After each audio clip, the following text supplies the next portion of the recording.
हरे कृष्ण कृष्ण कृष्ण हरे हरे. कुंडलीकवरदार विठ्ठल श्री ज्ञानदेव तुकाराम पंढरीनाथ भगवान की जय. माऊली ज्ञानेश्वर महाराज, जगद्गुरु तुकाराम महाराज, सब संतन की जय. जो आनंद सत्य प्रकाश विभू आणि आधार नामरूपास, बुद्धी न जाणे आणि जाणे ही त्यास तो अपार शुद्ध परमात्मा मीच असे. माझे अपार स्वरूप समुद्रावरती, जणू तरंग ब्रह्मा विष्णू महेश गणपती. सूर्य चंद्र अरुण्य मिरवती, देवी कुबेरई तैसेची. जो सर्वज्ञानी दयाघन, मुनी हृदय ज्याचे करती ध्यान. त्याचे बुद्धी उपाधी करुण मिथ्या भान मजची माझे होतसे. ज्ञाने भासे जगता, तसा दोरीवरी सर्प दिसत. वरी दोन्ही खाईना सर्प जगत ते, स्वतंत्र आणि स्वयं ब्रह्म मीच असे. पुण्यपुरुषी सदैव निष्काम, बोध प्राप्ती कारणे भजावा राम. तुमच्या आत्माप्त काम तरी, नमन कोणा करावे म्या. कुंडलीकवरदार विठ्ठल श्री ज्ञानदेव तुकाराम पंढरीनाथ भगवान की जय. माऊली ज्ञानेश्वर महाराज की जय. जगद्गुरु तुकाराम महाराज की जय. सब संतन की जय. सांगा शांजापूरकर सांगतेत का?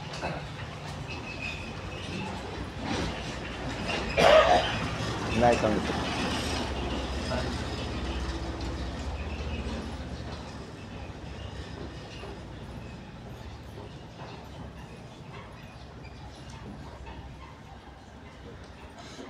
धनंजय केलं नाही? हां सांगा, थोडा सांगा. स्वरूपामध्ये पंचक्लेश सांगितलेले आहे आणि ब्रह्माच्या ठिकाणी ब्रह्म ही क्लेशमुक्त आहे आणि क्लेशमुक्त असणाऱ्या जीवाच्या ठिकाणी पंचक्लेश सांगितले. कोणी सांगितले? पतंजली मतामधून असा विषय आलेला आहे. मग तो बरोबर आहे का चुकीचा आहे? तर बरोबर आहे. कारण या पंचक्लेश म्हणजे दुःख, 5 प्रकारची दुःख जी आहेत, म्हणजे 5 प्रकाराने जीवाला तप्त करणारे क्लेश. तर त्याच्यामध्ये अविद्या, अस्मिता, राग, द्वेष आणि अभिनिवेश अशा प्रकारचे हे 5 जीवाच्या ठिकाणी तप्त करतात.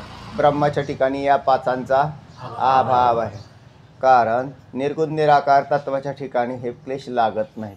साकार तत्वाच्या ठिकाणी लागतात. आणि साकार कोण आहे? जीव आहे. नामरूपवान साकार असा जीव आहे. त्याच्या ठिकाणी हे क्लेश आलेले. जे परमतत्व आहे ब्रह्म, ते तर सतचित आनंद स्वरूप आहे. आणि तद्भिन्न अनात्मा जो आहे तो असत जड आणि दुःखरूप आहे. म्हणून पंचक्लेश अनात्म्याच्या ठिकाणी आहेत. आणि जीव हा अनात्म स्वरूपच आहे, म्हणून पंचक्लेशाने युक्त आहे. पुढं जीवाचे ब्रह्माशी एकत्व घडत नाही याचं समाधान असं आहे. जीवाचं ब्रह्माशी एकत्व घडत नाही, पूर्वपक्षाचा विषय आहे ना. त्याचं कारण हे सांग. समाधान वेदांती असे सांगतात की, हाही पूर्वपक्षच आहे. फक्त वेदांती आम्हाला काय सांगू शकले असते असा विषय आला. तर वेदांत्यांनी आमचं समाधान कसं केलं असतं हा विषय देत आहेत. सांगा. बुद्धी अधिष्ठान चैतन्य आणि बुद्धीमध्ये चैतन्याचा आभास. बुद्धी अधिष्ठान चैतन्य आणि बुद्धीमध्ये पडलेला चैतन्याचा आभास यांना मिळून काय म्हटलेलं आहे? जीव असं म्हटलं. हे जीवाचं लक्षण आहे बरं. म्हणजे आपण जीव कशाला म्हणतो? जसं असंख्य जीव आहेत, पण त्या जीवाचं लक्षण काय? कारण कोणती नाही प्रतिज्ञा मात्रेण वस्तुसिद्धीही किंतु लक्षण प्रमाणाभ्याम असं म्हटलं. नुसतं तुम्ही आमका म्हणजे जीव असं म्हणून नाही चालत, तर त्याचं लक्षण करावं लागतं. मग ते असाधारण धर्म हो लक्षण. म्हणजे असंभावना, आपलं असंभावना म्हणतो हे काय? अव्याप्ती, अतिव्याप्ती आणि असंभाव. तर या तिघांनी रहित असं लक्षण व्हायला पाहिजे आणि ते युक्त लक्षण आहे. आता इथेही लक्षण जे केलं, बुद्धीमध्ये पडलेल्या चैतन्याचा आभास आणि बुद्धी आणि चैतन्याचा आभास ज्याच्यामुळे आला, ज्याच्यावर राहिला, ते अधिष्ठान चैतन्य. म्हणून हे लक्षण झालं जीवाचं. सूक्ष्म विषय असल्यामुळे बुद्धीमध्ये धारण करत जा, म्हणजे लक्षात घेत जा की तो कसा आलेला आहे. आपण ज्याला बुद्धी म्हणतो ते बुद्धी, त्या बुद्धीमध्ये चैतन्याचा म्हणजे चित्प्रकाश हा बुद्धीमध्ये येतो. बुद्धी ही स्वभावतः जड आहे, स्वरूपतः जड आहे, फक्त ती शुद्ध आहे. म्हणजे पंचमहाभूतांच्या शुद्ध भागापासून काय निघालेली ही बुद्धी, अंतःकरण तयार झालं. त्या अंतःकरणाचंच दुसरं नाव बुद्धी असं आहे. मन, बुद्धी, चित्त आणि अहंकार हे अंतःकरणाचेच भाग आहेत, किंवा अंतःकरणालाच मन, बुद्धी, चित्त, अहंकार म्हणतात. मन केव्हा म्हणायचं त्या अंतःकरणाला? ज्या वेळेला ते संकल्प विकल्प करतं की मन, ज्या वेळेला निश्चय करतं, झालेल्या एखाद्या संकल्पाचा निश्चय बुद्धीमध्ये होतो, त्यावेळे त्याचंच नाव बुद्धी. आणि निश्चय झाल्यानंतर तत्विषयक असणारं चिंतन, त्याचं चित्त रूपांतर होतं. आणि ते कार्य सफल झाल्यानंतर त्याचा होणारा अहंभाव, अहंकार, त्याचंच नाव अहंकार असं केलेलं आहे. म्हणजे हे अंतःकरणच आहे, पण हे सुरुवातीला संकल्प करतं, नंतर निश्चय करतं, नंतर चिंतन करतं आणि नंतर अहंकार धारण करतं. हे सगळ्या घटक अंतःकरण. आता त्याच्यापैकी आपल्याला लक्षण करताना काय भरपूर वेळेला सगळं अंतःकरणच घेतलं जातं. पुढे घेतलेलं आहे त्यांनी की अंतःकरण अधिक अंतःकरणात पडलेला चैतन्याचा आभास आणि त्याला अधिष्ठान असणारं चैतन्य.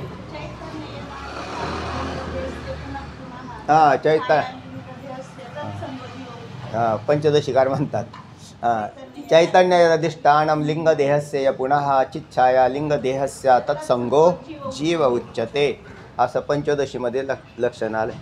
आता त्याला तिथं लिंगदेह असं म्हटलं. आता लिंगदेह म्हणजे सूक्ष्मदेह, त्याचा संघ, तत्संग, त्याच्यात उत्पत्ती होते. म्हणजे आता इथे तिथलं लक्षण घ्या, तिकडं नको जायला. तर बुद्धीला प्रकाशित, कारण बुद्धी जड आहे ना, जड पदार्थाला प्रकाशित करण्यासाठी चेतनाचं सहकार्य घ्यावं लागेल. मग अधिष्ठान चैतन्य घ्या. अधिष्ठान चैतन्य काही करत नाही, नुसता निकवड्या पेंध्यासारखा आहे तो, म्हणजे ते काही करत नाही. अधिष्ठान चैतन्य याच्यात काही येत नाही. मग अंतःकरण आणि चैतन्य म्हणजे अधिष्ठान चैतन्य, तर यांच्या संघामध्ये आभासाची उत्पत्ती होते. त्या आभास म्हणजेच चैतन्याचाच ज्ञानस्वरूप प्रकाश हा अंतःकरणात प्रकाशित होतो. त्यावेळेला त्या अंतःकरणामध्ये म्हणजे वृत्ती ज्ञानाची उत्पत्ती होते. इथलं ज्ञान कोणतं आता? वृत्ती ज्ञान. आणि जे ज्ञानस्वरूप चैतन्य आहे ते अधिष्ठान चैतन्य, त्याच्यात कुठलाच बदल होत नाही, म्हणून त्याच्यात विकार उत्पत्ती होत नाही. आता विकार होईल तर बुद्धीच्या द्वारे ज्या ज्ञान उत्पन्न होतात ते विकारी ज्ञान असतात. त्याला व्यवहार्य ज्ञान असंही म्हटलं. तर तेव्हा इथं जीवाचा तुम्ही आमचं असं समाधान करताल की अधिष्ठान चैतन्य, त्या अधिष्ठान चैतन्यावर आश्रित असणारी बुद्धी आणि त्या बुद्धीमध्ये पडलेला चैतन्याचा आभास, या तिघांना मिळून काय झालं? जीव झाला असं म्हणतात. त्याची शंका काय काय ती पाहता ऐका.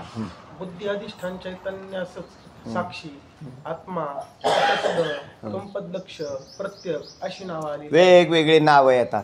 आत्मा, कुटस्थ, त्वंपदलक्ष, प्रत्यक, साक्षी ही नावं त्या चैतन्याच्या ठिकाणी घडणाऱ्या याच्यावरून, म्हणजे चैतन्याच्या द्वारे घडणाऱ्या प्रकाशावरून, ज्ञानावरून ही नावं येत असतात. काका इकडे या, पुढे सांगा. शंका होती बुद्धीवर जो चैतन्याचा आभास आहे, हां, तो डायरेक्ट भास का नाही? म्हणजे आभास आणि भास एकच शब्द झाला तुमचा. भास आणि आभास हा दोन्ही एकच शब्द झाला. भास म्हणजे भासणे आहे ना, आणि आभास जो पूर्वीच प्रकाश आणि इनडायरेक्ट प्रकाश. हा बरोबर आहे, असेच प्रकाश आहेत ते. जो इनडायरेक्ट प्रकाश आहे ना त्याचंच नाव आभास असं आहे. आभास हां. आणि डायरेक्ट का नाही होत तर त्याचं कारण आहे की नाही, अधिष्ठान चैतन्य जे आहे ते निर्गुण निराकार आहे, असंग आहे, ते कशामध्ये सहभागी होत नाही, असा त्याचा ओरिजिनल स्वभाव आहे. तुम्ही कोण आहात? आभास नाहीत, तर तुम्ही अधिष्ठान चैतन्य आहात असं शास्त्र म्हणतं. लक्षात आलं? म्हणून बरोबर आहे, डायरेक्ट आणि इनडायरेक्ट त्यांनी सांगितलं. डायरेक्ट का होत नाही, तर त्याला ते डायरेक्ट सहभागीच होत नाही. त्याचंच नाव आसंग, त्यालाच कुटस्थ अशी संज्ञा आहे. अचल, कुटस्थ पदाचा अर्थ आहे अचल, त्याच्या चलायमानता नाही. आता ज्याच्या चलायमानता आहे तो अंतःकरणामध्ये प्रकाशित जे चैतन्य आहे ते चलायमान आहे. लक्षात? आता ते चलायमान का झालं आणि त्याच्यात कसं काय आलं, तर त्याचं कारण आहे, जसा सूर्याचा हा जो प्रकाश आहे तो चलायमान नाही का, तो फिरतो इकडं तिकडं नाही. पण त्याच सूर्याच्या प्रकाशाला तुम्ही आरशामध्ये जर धरलं तर आरशामध्ये आलेला सूर्याचा प्रकाश तुम्हाला फिरवता येतो, इकडून तिकडे तिकडून इकडे. ते म्हटले का सूर्याचा प्रकाश हो, म्हटले मग फिरतो का? मूळचा फिरत नाही, त्याला कुटस्थ म्हणावं, आणि जो फिरतो त्याला आभास म्हणावं. समजण्यासाठी हा विषय असा आहे. तर त्याला फिरतं. तसा अंतःकरणरूपी आरशामध्ये जे चैतन्य, ज्या चैतन्याचा प्रकाश आला ते चैतन्य तुम्हाला फिरताना दिसतंय. फिरतात ना जीव इकडे तिकडे, म्हणून प्रत्येक जीव जे फिरतात ते म्हणजे मग चैतन्य फिरतंय महाराज, चैतन्य नाही, त्याचा आभास फिरतोय. मूळ चैतन्य जसंच्या तसं आहे. जसा सूर्य जाग्यावरच आहे, प्रकाश जाग्यावर आहे, मग फिरणारा प्रकाश म्हणजे जीव चैतन्य आहे. मग त्या फिरणाऱ्याला फिरणं बंद केलं की सूर्य होतो, मग त्याचं फिरणं बंद व्हायला लागेल. लक्षात आलं? तो फिरतो का, तर तो बुद्धीमध्ये प्रकाशित होतो, आणि बुद्धीत प्रकाशित झालेला आता त्याच्यात हे चैतन्य म्हणजेच ज्ञान, कारण चैतन्याचं स्वरूप ज्ञान आहे, आणि त्या ज्ञानाच्याद्वारे हा फिरतो. जर तो आपल्याला ज्ञान झालं नसतं तर मला वाटतं सकाळी लोक उठलीच नसती, असे झोपून राहिलं तेवढे काय कळाना ना. म्हणजे सगळं कळतं म्हणूनच व्यवहार होतो. जर ज्ञान नसतं तर व्यवहार शून्य अवस्था झाली असती, आणि त्या ज्ञानालाच आत्मा असं म्हणतात. त्या ज्ञानाला काय म्हणतात? आत्मा असं म्हणतात, त्यालाच ब्रह्म असं म्हणतात. म्हणून जोपर्यंत आपल्याला हे कळणार नाही तोपर्यंत मी कोण आहे हे ज्ञान होणार नाही. तर चला पुढे चला. आता राग द्वेष सुख दुःख त्या ठिकाणी बुद्धीचे धर्म आहेत. बरं, राग द्वेष हे धर्म कोणाचे आहेत? बुद्धीचे धर्म आहेत. बुद्धीच्या ठिकाणी राग द्वेष अशा प्रकारचे धर्म हे बुद्धीचे आहेत. सुख दुःख हे बुद्धीचे धर्म आहेत. प्रत्येक शरीराच्या ठिकाणी असणारी बुद्धी भिन्न भिन्न आहे. बरोबर. म्हणून एका शरीराच्या असं तुम्ही आम्हाला म्हणताल की प्रत्येक शरीराच्या ठिकाणी असणारी बुद्धी भिन्न भिन्न आहे, रागद्वेष आदी बुद्धीचे धर्म आहेत असं तुम्ही आम्हाला म्हणताल. म्हणून सुखदुःखाचा संकर होत नाही, साक्षी एकच राहतो आणि बुद्धी अनेक आहे असं तुम्ही आम्हाला म्हणताल.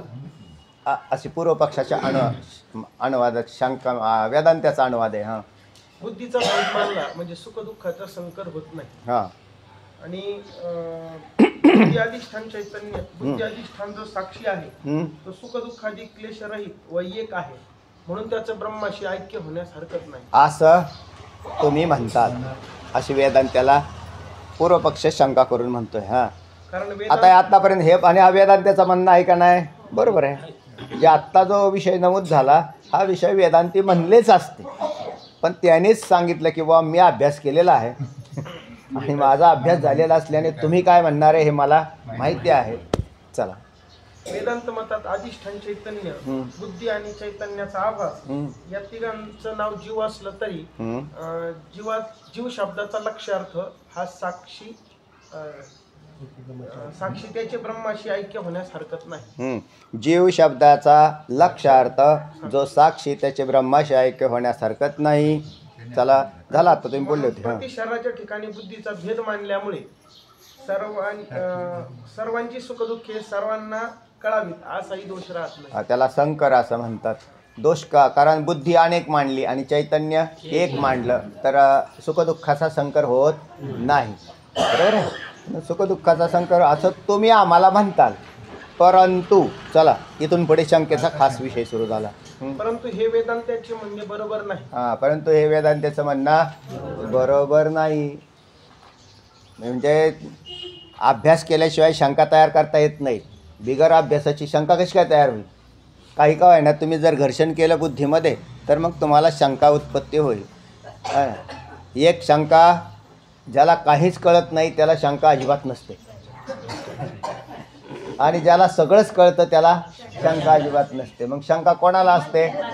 त्याला थोडं कळतं आणि थोडं कळत नाही, त्याला शंकेची उत्पत्ती होते. शंकेची उत्पत्ती होणं हे चांगलं आहे, कारण मग तेवढं लगेच शंका लगेच निवृत्त झाली की त्याचा विषयात प्रवेश होतो.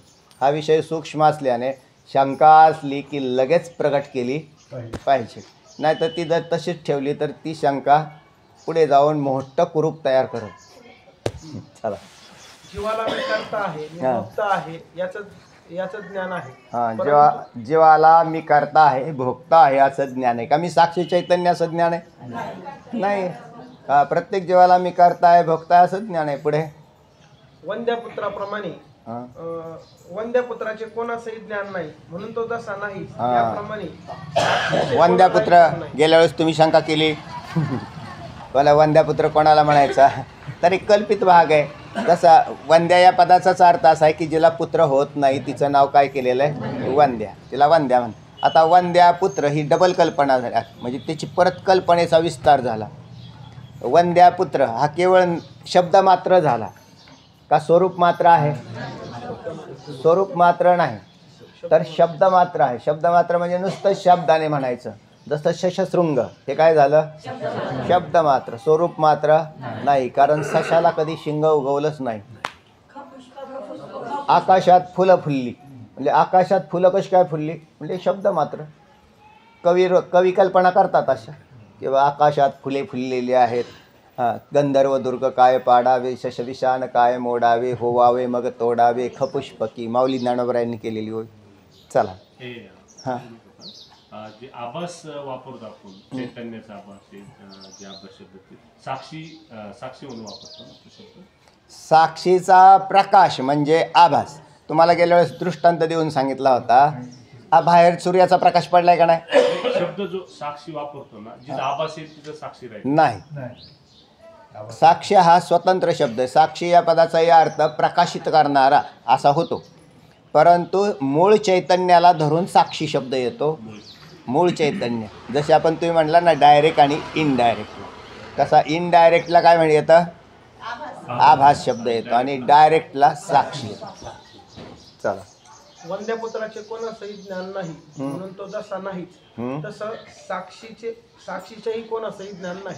बरोबर आहे. असा पूर्वपक्ष म्हणतो साक्षीचं कोणाला, कोणत्या माणसांना विचारलं का तुम्ही कोण आहेत, ते म्हणतो साहेब आहे. हां, तुम्ही कोण आहे? हां, मी पोलीस आहे. तुम्ही कोण आहे? महाराजांनाही विचारलं बऱ्याच ते म्हणतात महाराज आहे. तर तुम्ही महाराज नाही तर तुम्ही चैतन्य स्वरूप आत्मा आहात. मग तुम्ही त्यालाही काही कळा ना. ते बोलले कसं काय बा. म्हणून त्याला साक्षीचं कोणाला काही नाही, ज्ञान नाही. ज्याने कोणी गुरु संप्रदायपूर्वक अध्ययन केलेलं आहे त्यालाच ब्रह्मज्ञानाची उत्पत्ती होते, कोणालाही होणार नाही. आणि शालेय ग्रंथ मोक्ष देत नाहीत, पोट भरण्याचं काम करून देतात. म्हणून शालेय ग्रंथांचं अध्ययन झालं, लोकांना इतकंच माहिती फक्त की शाळेत जायचं आहे आणि शाळेत शिकायचं आहे. अरे पुढे काय होईल त्याचं काहीच कल्पना नाही. म्हणून शालेय अभ्यास हा पोट भरण्याची विद्या आहे, मोक्ष देत नाही, है ना. कोणताही PhD झालेला मनुष्य मोक्षाला जात नाही. कोणताही ICWCA झालेला मनुष्य MD झालेला मोक्ष मिळत नाही. चला पुढे. प्रति शरीराच्या ठिकाणी जशी बुद्धी भिन्न मानली तसे साक्षी भिन्न मानले पाहिजे. बरं, साक्षी भिन्न मानले पाहिजे असा पूर्वपक्ष म्हणतो. कारण प्रत्येक शरीराच्या ठिकाणी आम्ही एक तर पहिली गोष्ट, पहिला मुद्दा आम्ही साक्षी मानत, हा एक पहिला मुद्दा आहे त्याचा. बरं, याच्यातला पहिला मुद्दा तोच आहे त्याचा की मी साक्षीलाच मानत नाही. कारण तुम्ही जरी म्हटले तरी जसं वंद्यापुत्राचं ज्ञान नाही कोणाला, तसा तुमचा साक्षी शब्द आहे. तुमचा साक्षी शब्द तसाच काढला आहे तुम्ही. तर जे कोणालाच माहीत नाही त्याचं नाव तुम्ही साक्षी ठेवलं आणि तुम्ही आम्हाला म्हणता की ह्याला माना. आता वंद्यापुत्राला आम्ही मानतो का? नाही. तसं आम्ही साक्षी चैतन्यालाही मानत नाही. हा पहिला मुद्दा झाला. आता दुसरा मुद्दा. चला, साक्षी भिन्न मानले म्हणजे साक्षीवर अनेकत्व हा धर्म आला. बर. आणि मग एकत्व धर्मवान असणाऱ्या ब्रह्माचे अनेकत्व धर्मवान असणाऱ्या साक्षीशी एकत्व घडणार नाही. एकत्व म्हणजे ऐक्य संभवणार नाही. हां, सांगा सूर्यताई पुढचा अनुवाद.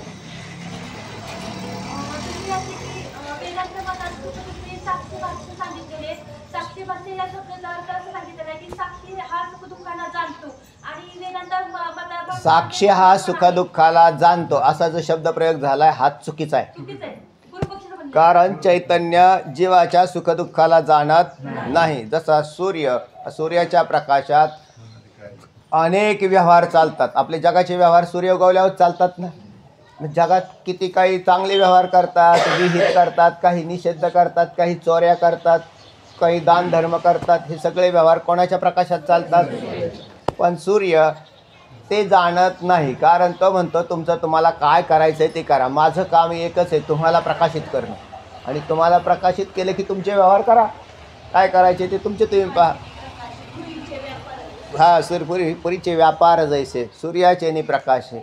सूर्याच्या प्रकाशात जगाचे व्यापार चालतात, सूर्याकडे त्याचा लेश लागत नाही. तसा साक्षी चैतन्याच्या प्रकाशात, म्हणून तिथं साक्षी शब्द आलेला आहे, प्रकाश त्याचाच आणला. पण त्याने नुसता असा सूर्यासारखा प्रकाश. आता मग त्याच्यात नंतर मग त्याच प्रकाशातून एक प्रकाश वेगळा झाला, तो आभास. आणि ते कर्तृत्व भोक्तृत्व कोणी घेतलं? त्या आभासाने घेतलं. आणि आभास हा देहाशी एकरूप होऊन व्यवहार करायला लागला. मी आणि माझे असे व्यवहार त्या आभासाने केले. आता आभास म्हणजे तेच आभासाचंच नाव चैतन्य आहे. थोडी आणखी हां, काय म्हणायचं तुम्हाला?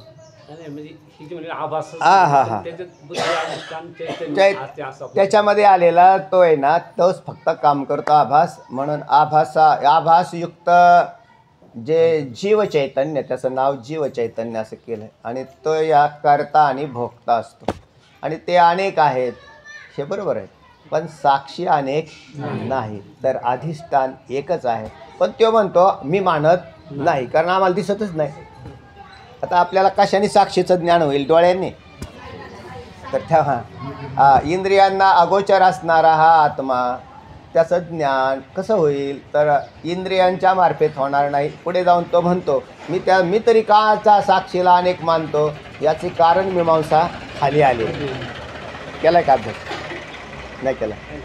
जाऊ बरं, सांगा सूर्यताई. हां हां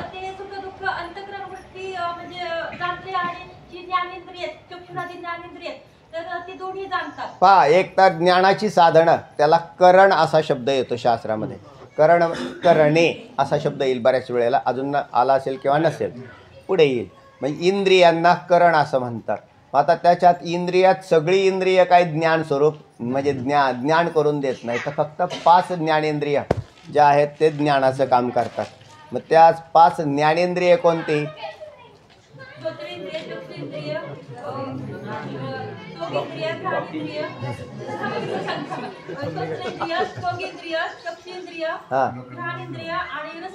हां, तर मी तुम्हाला सोपं सांगितलं होतं, असं करायचं, लगेच इंद्रिय पाठ.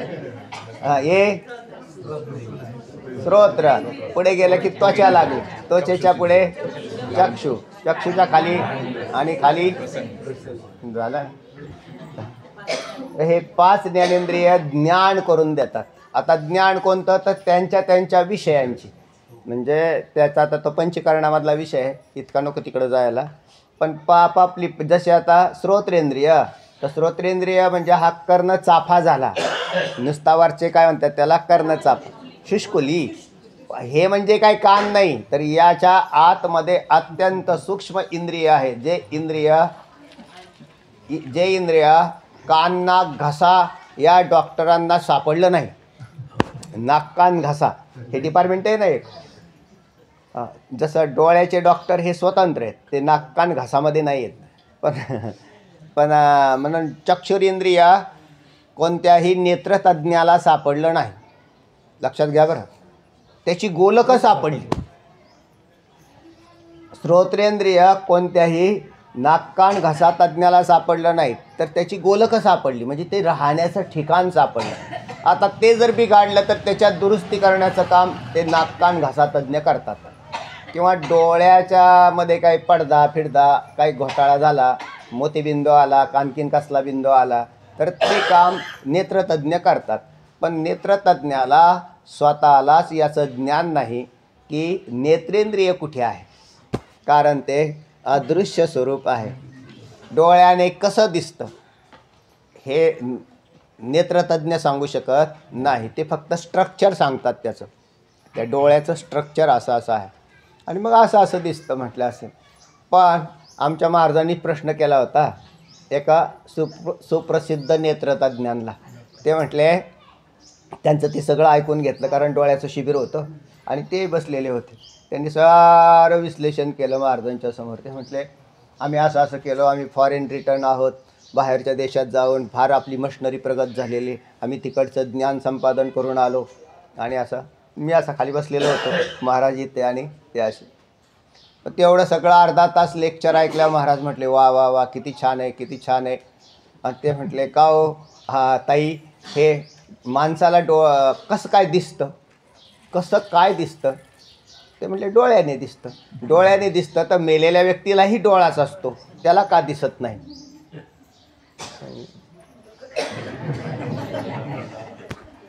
त्याला मेलेल्या व्यक्तीला डोळा, हो म्हणजे व्यवस्थित आहे. तुम्ही तर डोळा काढता आणि दुसऱ्याला नेऊन नेत्रदानही करतात काही माणसं.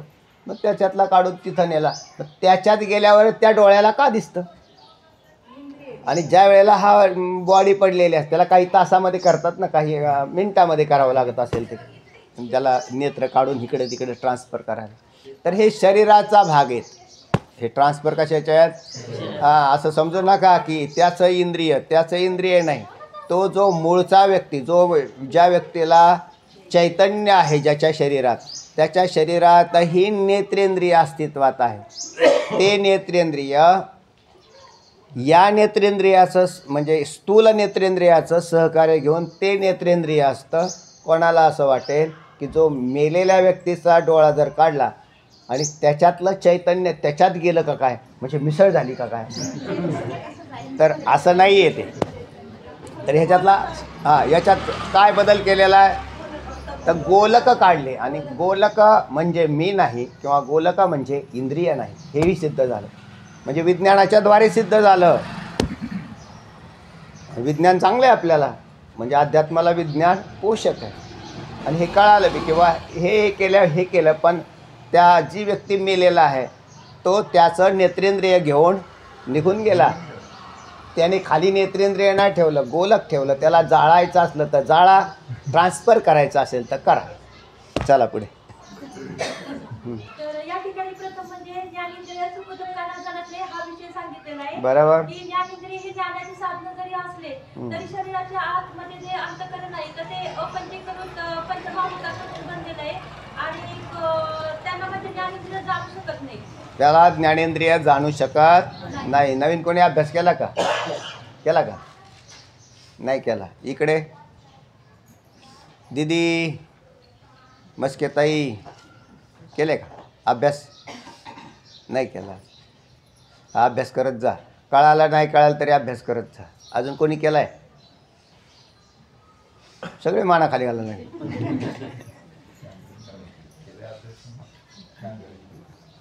डुमणे ताई केला का? नाही केला. नव्हतं. भोसले ताई नाही. शिंदे ताई सांगा. शिंदे सर कुठे गेले? हां, शाळेला गेले. पुढे सांगा. म्हणजे इंद्रिय अंतःकरणाला जाणू शकत नाही, बाह्य आपापल्या विषयाला किंवा बाह्य स्थूल विषयाला जाणू शकतात. अंतःकरणाच्या आता याच्यामध्ये अंतःकरण हे ज्ञानाचं साधन बनतं, कारण अंतःकरणातच सुखदुःख उत्पन्न होतात. खरं तर इंद्रियांना सुखदुःख ज्ञात होतात, पण इंद्रिय आपापल्या विषयाचं ज्ञान करून ते ज्ञान अंतःकरणाला ट्रान्सफर करतात. म्हणजे आपल्याला ज्या वेळेला एखादं सुरेख दृश्य पाहिलं, कशाने पाहिलं? चक्षुरेंद्रियाने. मग ते सुरेख दृश्य हे अनुकूल ज्ञान आहे, म्हणून इंद्रिय सुखावतं. असं होत नाही तर अंतःकरणामध्ये सुखाकार वृत्तीची उत्पत्ती होते, म्हणून ते ज्ञान चक्षुरेंद्रियाकडून अंतःकरणात गेलं आणि अंतःकरणाला हो छान वाटलं बरं का. आता फार उन्हाळ्याचे दिवस आणि हिरवळ पाहिली, मग त्याला कसं वाटलं? ते छान वाटलं. म्हणजे आता एवढा उन्हाळा आहे रखरखीत, पण आता इथे किती सुंदर अशा प्रकारचं हिरवळ आहे. मग त्याला अंतःकरणाला सुख होतं. जरी असं म्हणत असतील संत वाङ्मयात, डोळे तुम्ही घ्या रे सुख, पहा विठोबाचे मुख, तरी सुख कोणाला होतं आहे? अंतःकरणाला होतं. आणि जसं लांचावले मन लागलीसे गोडी, तर याच्यात मन लांचावल्यावर गोडी मनाला लागते, म्हणजेच अंतःकरणाला लागते, असा भाग आहे. म्हणून ज्ञान करून देणारे ज्ञानेंद्रिय आणि ज्ञान करून देणारं त्यात अंतःकरण, हे सोडून ज्ञानाची दुसरी साधनं शिल्लक राहत नाही. सांगा पुढे. हां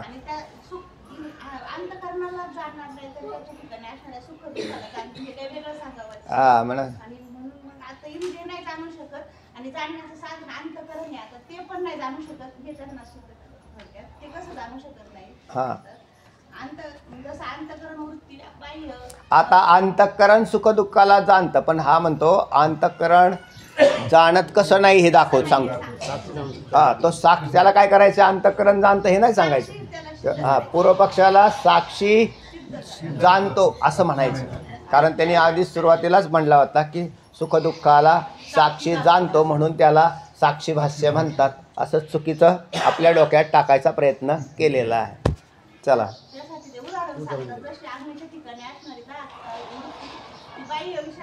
आता असं असताना फसवे दृष्टांत सुद्धा टाकता येतात. त्यातला हा एक दृष्टांत आहे. म्हणजे तुम्हाला तो विषय पटवायचा असेल तर दृष्टांत टाकले जातात. तो म्हणतो अग्नीच्या ठिकाणी दाहकता असते, पण ती दाहकता अग्नीवरून भिन्न असणाऱ्या पदार्थाला दाह करते का अग्नीचा दाह करते? नाही. अगदी तसंच होतं. म्हटले अंतःकरणाच्या सुखदुःखाला अंतःकरण जाणत नाही. म्हणजे पटण्यासाठी दृष्टांत चांगला आहे का नाही?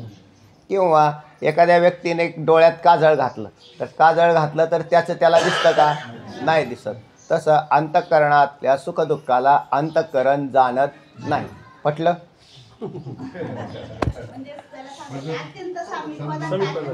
अहो चुकीचं आहे, पण दृष्टांत देऊन खोटं सांगा पण रेटून सांगा, असा प्रकार चालू याचा. हां अत्यंत समीप असणाऱ्या पदार्थाला ज्ञान होत नाही. हां त्याचे अत्यंत सामिप्यात, अत्यंत दूरत्वात, अत्यंत सूक्ष्मत्वात इंद्रिय, मनोचंचलत्वात इंद्रिय, असा सांख्यशास्त्रकारांनी जी साधनं दिलेली त्याच्यामध्ये व्यवधानत्वात किंवा समानाविहारत्वात. समानाविहार म्हणजे दोन पदार्थ सारखे, होत नाही. त्यातही अतिसामिप्यात घेतो. अतिसामिप्यात हे एक त्याच्यापैकी काय आहे. शंकाखोर किंवा शास्त्रकारांना इतर ज्ञानसुद्धा भरपूर गोळा करून ठेवावं लागतं की ज्या योग्य तुम्हाला शंका परफेक्ट करता येईल.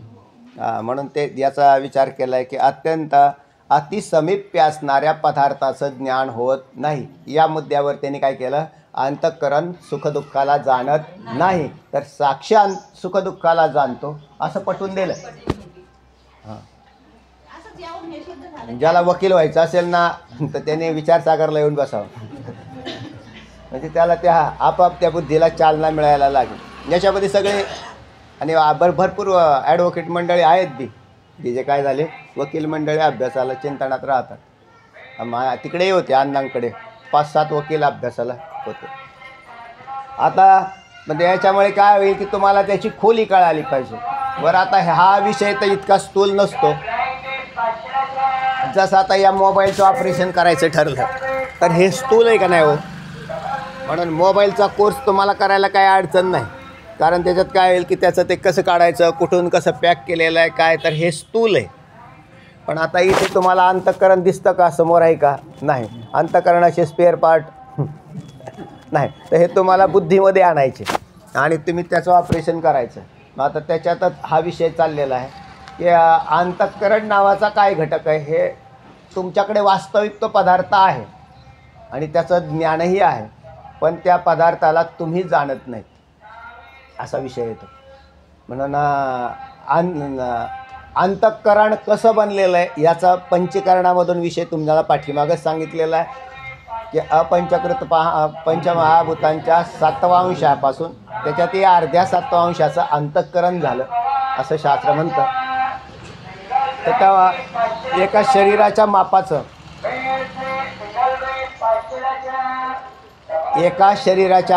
मापाचं मग शरीराचे आकार तर भिन्न भिन्न आहेत. मग मुंगीचं शरीर असेल, हत्तीचं शरीर असेल, मानवाचं शरीर असेल, त्या प्रत्येक शरीराच्या आकाराचं त्याचं अंतःकरण आहे.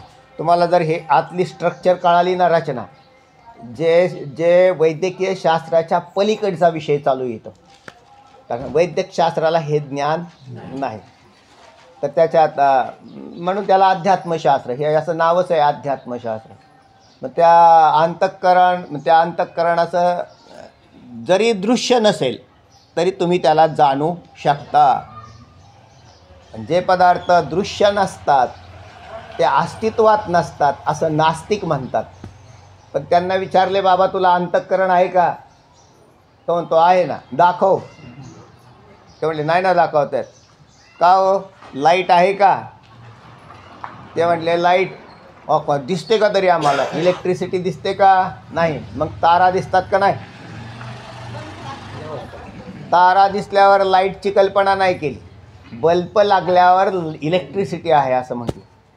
म्हणजे मग ते म्हणले ज्या वेळेला बटन बंद करून ठेवले त्याला विचारलं आता आहे का लाईट? तर ते म्हणले ना, ज्या अर्थी बल्ब लागत नाही त्या अर्थी बटन बंद केले. बटन ऑफ चालू केल्यावर लक्षात येतं हो लाईट आहे म्हटले. इलेक्ट्रिसिटी दिसली, करंट दिसला नाही. तसं अंतःकरणही तसंच सूक्ष्म आहे, चैतन्य तसंच सूक्ष्म आहे आणि देव सूक्ष्मच आहे. म्हणून परमात्मा आहे. नास्तिकाचा व्यवहारही देवावरच आधारित आहे, जरी तो मानत नसला तरी. त्याला आज नाही मांडलं तर करोडो युगानंतर, करोडो जन्मानंतर एकदा मानावं लागेल आणि मग मुक्त होईल. चला.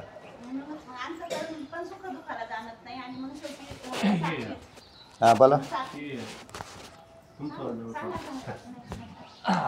जीव हा मुक्त होतोच का? मग करोड जन्मानंतर काय काय असं फिरत होतोच का हे तुमच्याच हातात आहे. नाही तसं नाही. नियम आहे का असं? नियम अहो, आत्तापर्यंत अब्जावधी युग झाली तुम्ही आणि आम्ही जन्म घेत आलेलो आहे. आपण नाही ते शास्त्र पाहिलं आणि नाही ते संतांच्या पाया पडलो. कारण आपला ताठरपणा आहे ना तो तिथं नडतो. प्रत्येक जीव आहे ना तो अज्ञान धारण केलं की तो असा अहंकारी बनतो, अज्ञानाचा अहंकारी. त्याला संतही कळत नाही, देवही कळत नाही. झालं किती जन्म घेईल मग? एखाद्या माणसाने तुरुंगातून बाहेर यायचं ठरवलंय की जायचंच नाही बाहेर, तर तो बसला त्याच्यात. तसं आहे जगत, हे एक तुरुंग आहे. पण तुरुंगातून रस्ता काढून दिलेला आहे देवाने, या रस्त्याने जा. ते म्हणतात नाही ना, इथे एवढं जर चांगलं असेल, एवढी चांगली बायको, एवढी चांगली पोरं, एवढी नातवंड, जमीन जुमला, आणि कशाला तिकडं जायचं पाठाला? तर कशाला? त्या अभ्यास करत नाही, तो चिंतनही नाही करत. असा प्रकार चाललेला आहे. म्हणून मुक्त कधी होईल, जीव मुक्त कधी होईल? त्याची इच्छा होईल तेव्हा. हे त्याचं उत्तर आहे. जीव मुक्त केव्हा होईल?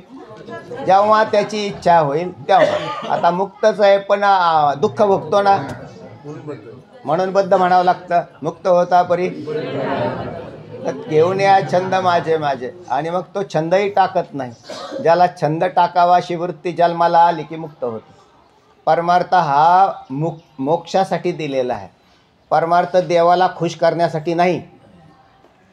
देवाला खुश केलं तुम्ही काय, देवाला काय करायचं आहे खुश करून? तुम्ही खुश व्हा आणि तुम्ही स्वतःचं स्वरूप जाणून घ्या. चला सांगा. हां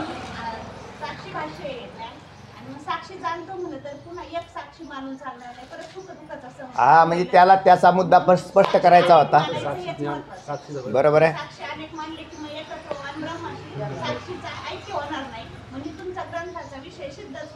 बरोबर. तुमच्या ग्रंथाचा विषय सिद्ध होत नाही. साक्षीवर अनेकत्व धर्म येतो. काय येतो तर ज्ञानाची साधनं असणारी इंद्रिय ती फक्त आपापल्या विषयाला जाणतात. दुसरा आहे अंतःकरण ज्ञानेंद्रियाने केलेल्या ज्ञानाला आणि सुखदुःखाला जाणतं. परंतु अंतःकरण अंतःकरण सुखदुःखाला जाणू शकत नाही असं म्हणायचं त्याला. तर ते फक्त मग ते कारण ते अति सामिप्यात ते ज्ञान आहे, परंतु अंतःकरणाला त्याचं ज्ञान होत नाही. मग राहिलं हे ज्ञान साक्षी चैतन्यालाच होतं असं त्यांनी सिद्ध केलेलं आहे. सुखदुःखाच्या ज्ञानाची व्यवस्था लावण्याकरता साक्षी भाष्य. सुखदुःखाच्या ज्ञानाची व्यवस्था लावण्यासाठी साक्षीवर अनेकत्व धर्म येतो आणि अनेकत्व धर्मवान जरी तो चैतन्याचा प्रकाश असला साक्षी, तरी त्या अनेकत्व धर्मवान साक्षीचे एकत्व धर्मवान ब्रह्माशी ऐक्य घडणार नाही. अशी आत्तापर्यंत शंका संपलेली. चला वाचा आता सिद्धांत चौथा जो विषय आलेला आहे, म्हणजे चौथा मुद्दा, दुसरा तरंग सिद्धांत मताने विषयाची सिद्धी. आता बोलायला कोण सुरुवात करतील? वेदांती, किंवा त्यांना सिद्धांती असं म्हणतात, किंवा त्याला उत्तर पक्ष म्हणतात. पहिला जो आहे तो पूर्व पक्ष. म्हणून आता सिद्धांती बोलायला सुरुवात करतायत.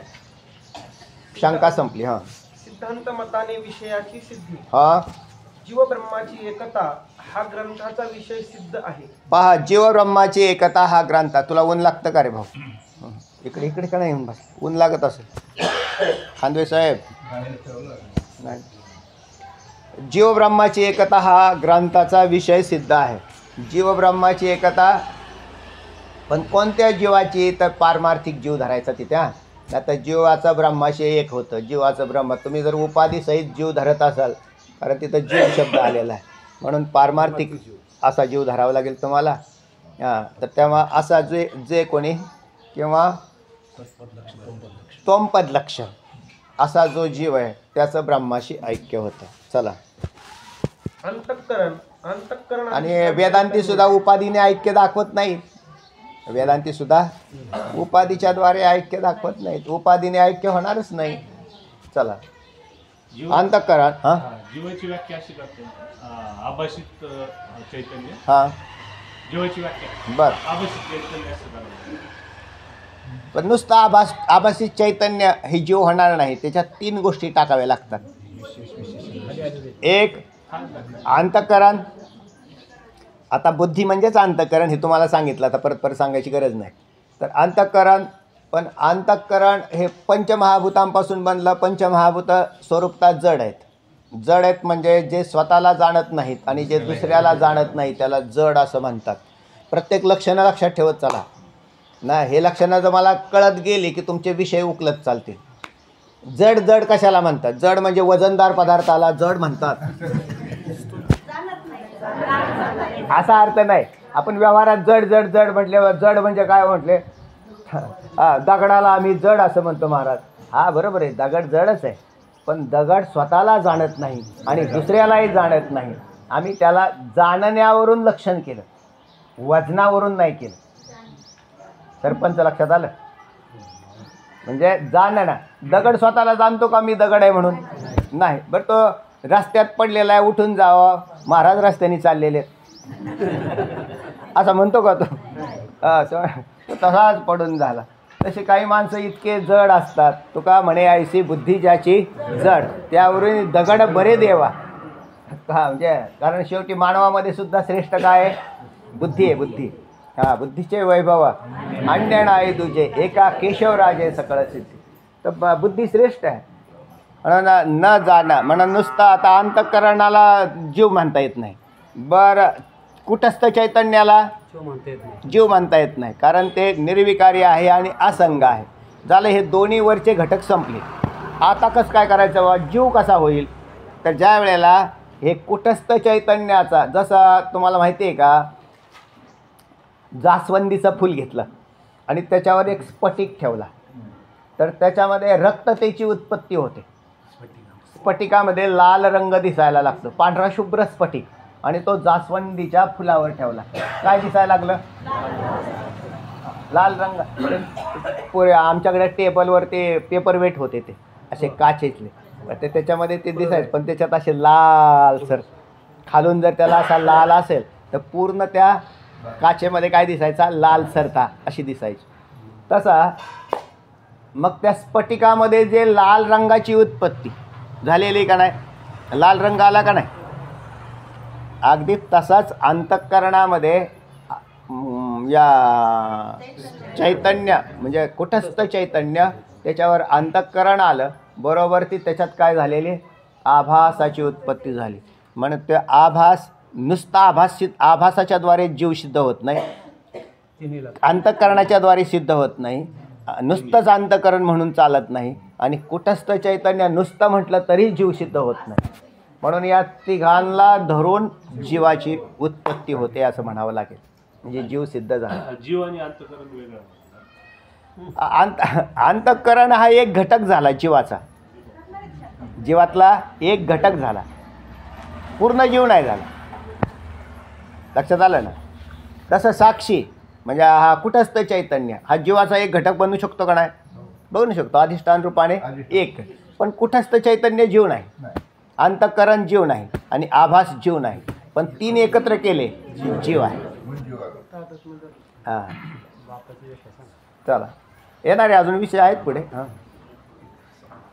पुढे अंतःकरण अधिष्ठान चैतन्य आणि अंतःकरणात प्रतिबिंबित चैतन्य, बरोबर. या तीन जीव म्हणतात. या तिघांना जीव असं म्हणतात. आता हे कशासाठी म्हटले महाराज, ह्याच्यात तर कुठे सकाळ तुम्ही सुरू केल्यापासून राम राम काय म्हणा आणि काहीच व्हायना. आणि हे याचा अर्थ असा आहे की रामाचा शोध घेण्यासाठीच तुम्हाला ही सिस्टीम अवलंबावी लागेल. राम एवढा सहज सापडणार नाही, म्हणून रामाचंच ज्ञान तुम्हाला करून देतं शास्त्र. पण तो राम आहे कसा हे कळालं पाहिजे. रामगीतेमध्ये तुम्हाला त्या दिवशी सांगितलं होतं, लक्ष्मणाला जी रामगीता सांगितली त्या लक्ष्मणाला सुद्धा हे कळत नव्हतं. मग त्या लक्ष्मणाने प्रश्न केल्यावर प्रभू रामचंद्रांनी सांगितलं की कसं काय होतं. पाठीमागे येऊन गेला विषय तुम्हाला. चला त्यात अंतःकरण अधिष्ठान चैतन्य विशेष आहे, बरोबर. आता ह्याच्यात पहा, ही नावं आहेत ते नवीन नवीन काय नाही, एक सूत्रबद्ध पद्धती जशी बीजगणितामध्ये असते ना. एखादं सूत्र तुम्हाला जर सापडलं की तुम्ही कितीही गणित धडाधड सोडवू शकता, पण तुम्हाला ते सूत्राचं ज्ञान असावं लागतं. तसं इथं एक सूत्र आहे, विशेषण अधिक विशेष्य बरोबर विशिष्ट असं एक सूत्र आहे. आलेलं आहे तिथंच आहे आणि खालीसुद्धा लिहिलेलं आहे ते. खालच्या बाजूला लिहिलं आहे, विशेष्य अधिक विशेषण बरोबर विशिष्ट असं. तर विशिष्ट म्हणजे जसं पहा, उदक अधिक धान्य हे दोन एकत्र झाल्यावर विशिष्ट काय झाली. उदक म्हणजे पाणी, पाणी अधिक धान्य म्हणजे इतर मसाला बरोबर भाजी. हे काय भाजी काय आहे, विशिष्ट. भाजी विशिष्ट झाली का नाही. भाजीला विशिष्ट करायचं असेल तर नुसतं धान्य घेतलं तर नाही चालत, नुसतं पाणी घेतलं तर नाही चालत, पण दोन्हींचं मिळतं त्याला विशिष्ट असं म्हणतात. झालं विशिष्ट अर्थ कळाला. आता विशेषण म्हणजे विशेषणामधले जे घटक आहेत तर त्याच्यात विशेषण कोण आलेलं आहे इथले, अंतःकरण आणि अंतःकरणात पडलेला चैतन्याचा आभास, हे दोघांनाही विशेषण असं केलेलं आहे. आता विशेष्य जो भाग अचल आहे साक्षी चैतन्याचा त्याला विशेष्य असं केलेलं आहे. विशेष्य कोण आहे, साक्षी चैतन्य. त्याच्यात अनेक दृष्टांत पुढे येणार आहेत तुम्हाला, म्हणजे अजून पटण्यासाठी पुष्कळ आहेत. म्हणजे दंडी पुरुष हा असं म्हटलेलं आहे पुढे जाऊन. हातात दंड घे, एका व्यक्तीने हातात काय घेतलेला आहे, दंड घेतलेला आहे. कोणी घेतलेला आहे, पुरुष, त्याला विशेष्य म्हणतात. काय घेतलेला आहे त्याला विशेषण असं म्हणतात, त्याला दंडी पुरुष असं म्हटलं. म्हणून दंडी पुरुष हा विशिष्ट बनतो. अगदी तसंच आहे, म्हणजे किती गणित तुम्हाला सोडवता येतात असे. तसं इथे आता एक आपलं महत्त्वाचं गणित आहे जीवाचं सोडवायचं. मग ते म्हणले जीव महाराज कसा असतो, म्हणले जीवामध्ये विशेष्य अधिक विशेषण बरोबर विशिष्ट जीव झाला. विशेष्य काय आहे, साक्षी चैतन्य किंवा त्याला कुटस्थ चैतन्य म्हटलं. आता अधिक त्या विशेषणामध्ये कोण आहे, अंतःकरण. आणि नुसतं अंतःकरण नाही तर त्या साभासयुक्त अंतर. साभास या पदाचा अर्थ आहे आभासाने युक्त, त्याला साभास म्हणतात. म्हणून पारिभाषिक शब्द येतं. सुरुवातीला हे थोडेसे कठीण जातात, पण एकदा तुमचा प्रवेश झाला किंवा अभ्यास करत राहिला की पुढे पुढे पुढे पुढे आपाप वळण पडून ते येत राहतं. जसं वैद्यकीय क्षेत्रामधले त्यांची परिभाषा असते. 2 डॉक्टर जर बोलत असतील तर आपल्याला कळत नाही, 2 इंजिनियर बोलत असतील तर आपल्याला कळत नाही. हां, एवढंच कशाला 2 फिटर बोलत असतील तरी आपल्याला कळत नाही. आपली गाडी खोललेली असते आणि 2 फिटर आपापसात चाललेलं असतं आणि मग चाललेलं असतं ते म्हणते काय हो म्हणत होते, अहो म्हणजे मराठीतच सांगितलं आणि तुम्हाला कसं काय नाही कळलं. पण आम्हाला त्यांची परिभाषा म्हणजे त्या स्पेअर पार्ट्सची काय नसतात, अगदी समांतर असं आहे. इथे सुद्धा वेदांत शास्त्राचे पारिभाषिक शब्द तुम्हाला हळूहळू पण जेव्हा जेव्हा जो येईल त्या वेळेला विचारत जा किंवा इथे पाहत जा की त्याचा अर्थ काय दिला. प्रत्येक वेळेला मग एकदा अंतःकरण घेतलं की चालू. मग आम्ही तुम्हाला हे नाही सांगत बसत की अंतःकरण कसं असतं, कशापासून बनतं, कारण तुम्हाला आता कळालं. तिनं मग एकच शब्द वापरला, अंतःकरण. बुद्धी. चला पुढे, म्हणजे लगे विषय. आता पुढे जाऊन तुम्हाला असे शब्द येतील. विशेषण म्हटलं की त्याच्यात काय काय होतं हे तुम्हाला पाठच असलं पाहिजे. चला वाचा. अंतःकरण व अंतःकरण स्थित आभास एवढा भाग विशेषण आहे. बरोबर, एवढा भाग विशेषण आहे. विशेष चैतन्य आणि विशेषण साभास अंतःकरण मिळून तो विशिष्ट जो जीव पदाचा वाच्य आहे. जीव पदाचा वाच्य म्हणजे झाला पदार्थ.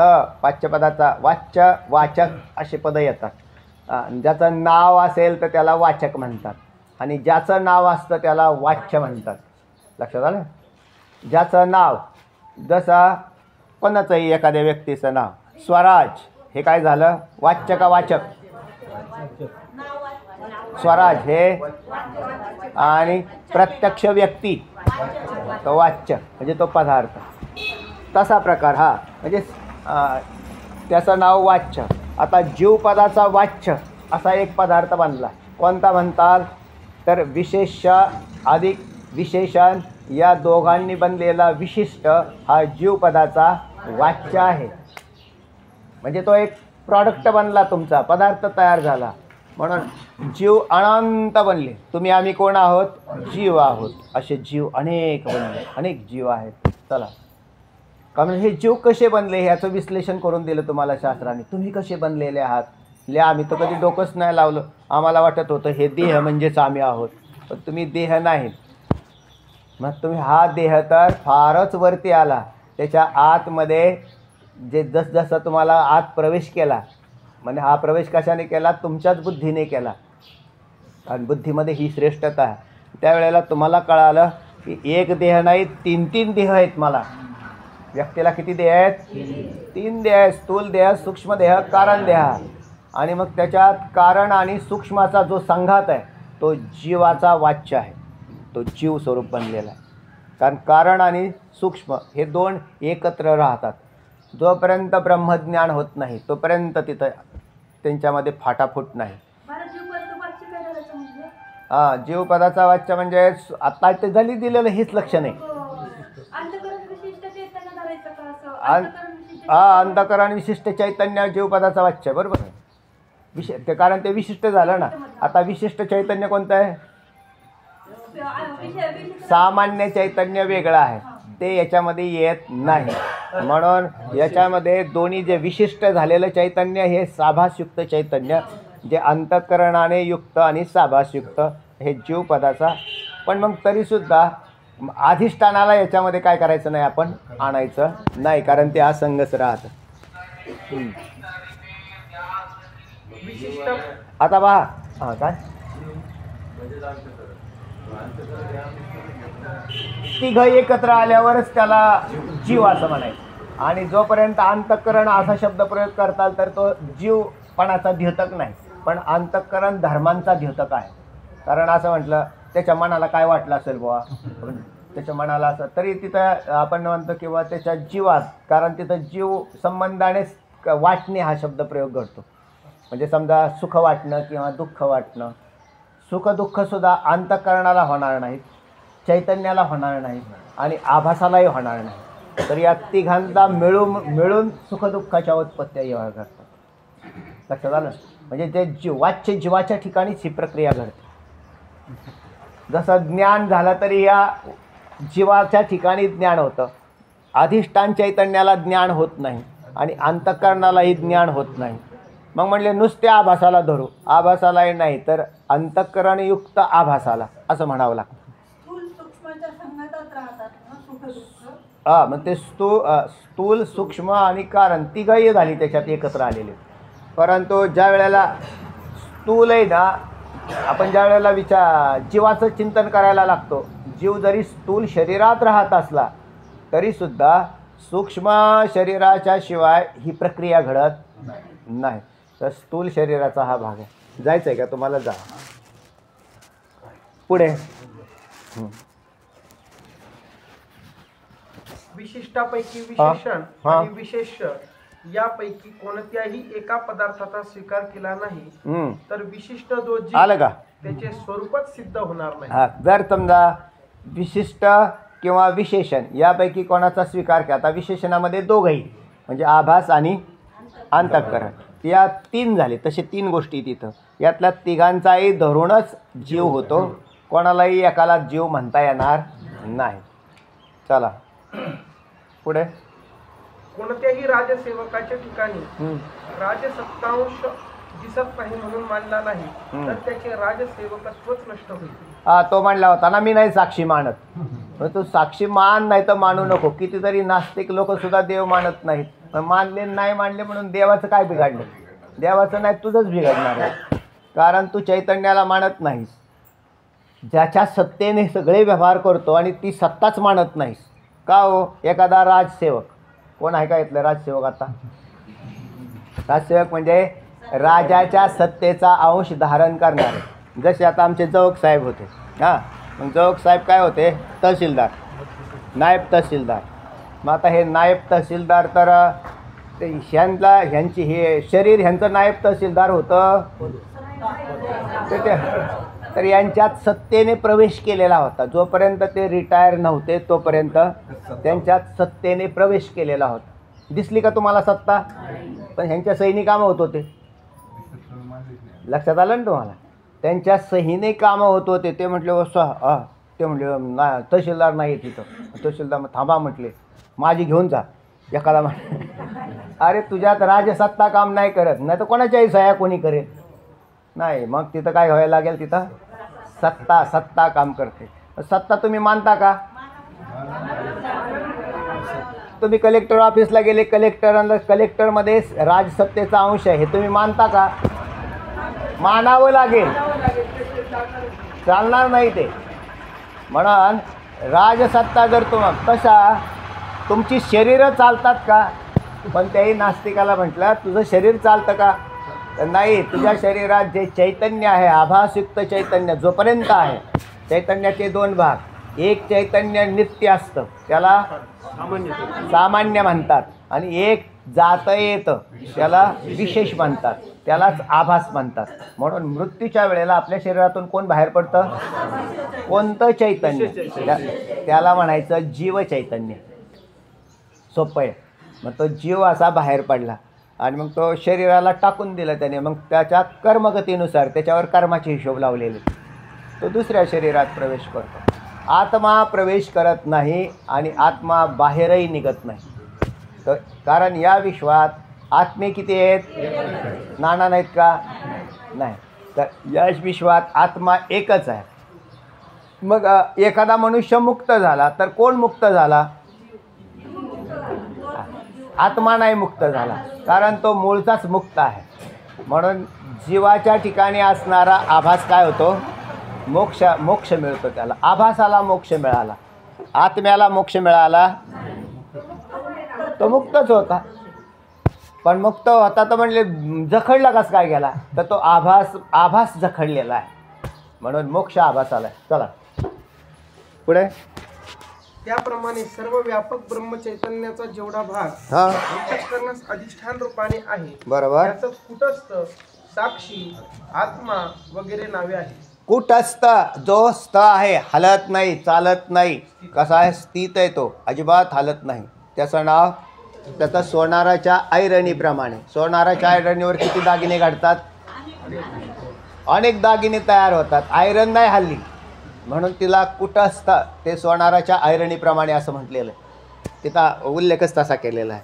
दुसरा साक्षी, म्हणजे जो प्रकाशन केला. आता प्रकाशनाचं काम कसं काय तयार झालं? साक्षी ही संज्ञा येण्यासाठी अंतःकरण यावं लागेल. कुटस्थाला काय जोडलं? अंतःकरण. कारण प्रकाश करायचा आहे. अंतःकरणात प्रकाश कोणाचा? साक्षीचा. कुटस्थाचा? तर त्याला तिथं नाव बदललं. कारण ज्या वेळेला प्रकाशन हे प्रकाशन करायचं आहे त्यावेळेला तिथं साक्षी ही संज्ञा आली. म्हणजे लक्षात आलं का? जे चैतन्य हलत नाही, चालत नाही, कुटस्थ. आता त्याच्यावरती उपाधी आली. कोणती? अंतःकरण. आता त्याच चैतन्याला नाव बदललं साक्षी. कारण त्या चैतन्यात प्रकाश तयार झाला. लक्षात आलं ना? प्रकाशित झालं ते चैतन्य. आता ते चैतन्य नाही, पण त्यांनी दुसरा आभास म्हणून सेपरेट निर्माण केलं. पण तरीसुद्धा ते प्रकाशित म्हणजे जेवढ्या उपाधीने युक्त अंतःकरणाचा जो भाग, त्याचं नाव काय आलं? साक्षी. तेवढं उपहित चैतन्य, तेवढं साक्षी झालं. प्रत्येकमध्ये असं म्हटलं की अंतर्मुख वृत्तीमध्ये जे चैतन्य असतं त्याला प्रत्यक्ष चैतन्य असं म्हणतात. जी वृत्ती अंतर्मुख झाली की त्याच्यामध्ये प्रत्येक चैतन्य येतं. म्हणून नावं थोडीशी बदलतात. आणि जो पुरून उरलेला आहे त्या जीवाच्या ठिकाणी तो आत्मा, त्या उपाधीमध्ये स्थित असणारं चैतन्य, त्याला आत्मा. चला वाचा. तो चैतन्य भाग जीव स्वरूपात विशेष भाग आहे. हा, चैतन्य भाग जीव स्वरूपात विशेष भाग आहे. म्हणून चैतन्याला काय म्हटलंय? विशेष. आणि अंतःकरण आणि आभासाला विशेषण. म्हणून विशेष अधिक विशेषण इज इक्वल टू विशिष्ट.